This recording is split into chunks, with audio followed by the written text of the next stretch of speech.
Hello, everyone, and welcome to this walkthrough on how to use a decision matrix. In this demonstration, I've chosen a company named William C. Roy Consulting, and we are going to consider three separate strategic alternatives for the business. In row one, we have the name of the document and the company that we are considering. In row three, we see a list of factors. I have put these factors in to consider for my strategic alternatives. Feasibility, how feasible is it to carry out and implement the strategic alternative? Cost, whether it's expensive or not expensive to roll out. The impact on the organization. So will it positively impact the organization? Risks, are there high risks? Are there low risks? Timeline, can we roll it out quickly or will it take more time to roll out successfully?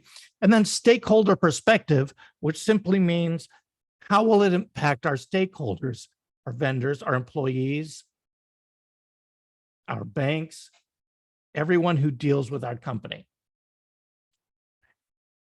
In row four, we'll estimate the weights, which will be how important each one of these factors is when considering it and comparing it to our three strategic alternatives to see which one we're going to ultimately select as our focus. You can see in column A in cells A5, 6, and 7, I've entered three strategic alternatives. One is to expand or diversify into HR consulting. The second one is to form a strategic alliance with a larger consulting firm trying to access new markets. And the third is to expand into international markets via a virtual office or essentially through the computer. All right, so we need to next enter our weights, feasibility. So we want to plan a strategic alternative that's going to be doable, that we can actually accomplish. So I'm going to give that a weight of 5 because it's very important. All right, cost. So how important is cost? Do I need a low cost option? Am I okay with a high cost option? Let's say I'm in the middle, so I'll give that a 3. Impact. Do I want a positive impact on the organization? A negative impact? Obviously, we don't want a negative impact on the organization, so this should be 3 or more.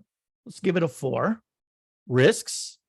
Risks are important. Let's give that a 4. You can see that it's okay to give different factors the same weight. They don't have to have all different weights. Timeline. I'm going to put that right square in the middle, but for the sake of variety, let's give that a 2. It's not that critical to roll it out quickly. Stakeholder perspective, let's say 4. I want my stakeholders to be on board with this. I don't want it to negatively impact them. Now we've got our factors filled in and the weights for each factor. We have our strategic alternatives listed. Now we can work each column to see how each of our strategic alternatives measure up against our factors. All right, feasibility. So if it's very feasible, we give it a 5. If it's not really that feasible, we give it a 1. There should never be a 0. So expanding into HR consulting. So let's say that our consultant has experience in HR, all areas of HR, has an HR certification. So this is very feasible. Form a strategic alliance with a larger consulting firm. That would take some work. We have to get it done. We have to negotiate. We have to find a firm that's willing to take us on and share some of their customers or market with us. So that might be a 3. Expanding international, probably a 3 as well. Actually, we're going to go 2 because of all the difficulties of expanding internationally that have to be considered.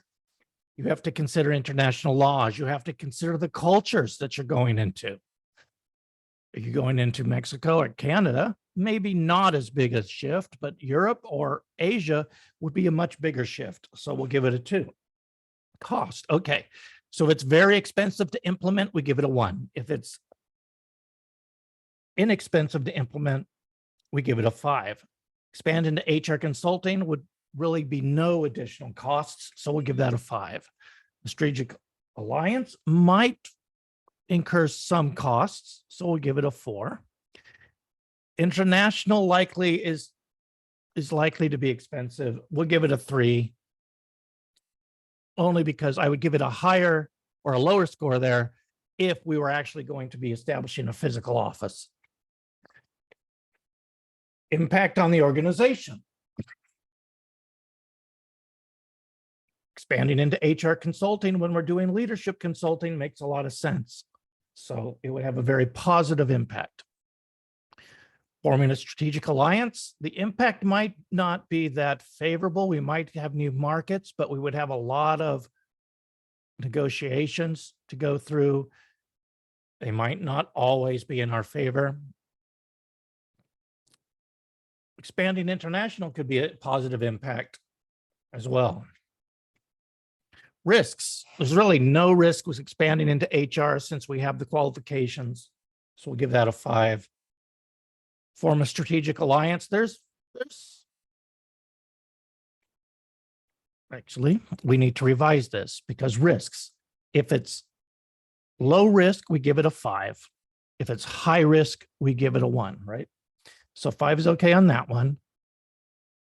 There might be a mid-level of risks. There's probably a lot of risks here. Timeline. So if it's quick to roll out, we give it a 5. If it will take a long time to roll out, we'll give it a 1. Expand into HR consulting could be done fairly quickly. Form a strategic alliance might take some time. And expanding international would take a while to do. Now, stakeholder perspective. How would our stakeholders view it? How would it impact our stakeholders? There'd be minimal impact on expanding into HR consulting, so we'll give it a 5. Forming a strategic alliance with a larger consulting firm, be some impact, probably not a lot. We'll give that a 4. And there'd probably be a good amount of impact by expanding international. Right, now that we've done our analysis and given every one of our alternatives a score, we go to column H and look at our totals. And with this decision matrix, we can see that the option of expanding into HR consulting, which is a form of diversification, is the winner in our decision matrix. So that's how you use the decision matrix. If you have any questions, please feel free to reach out to me and we can have a conversation. Until then, have a great day.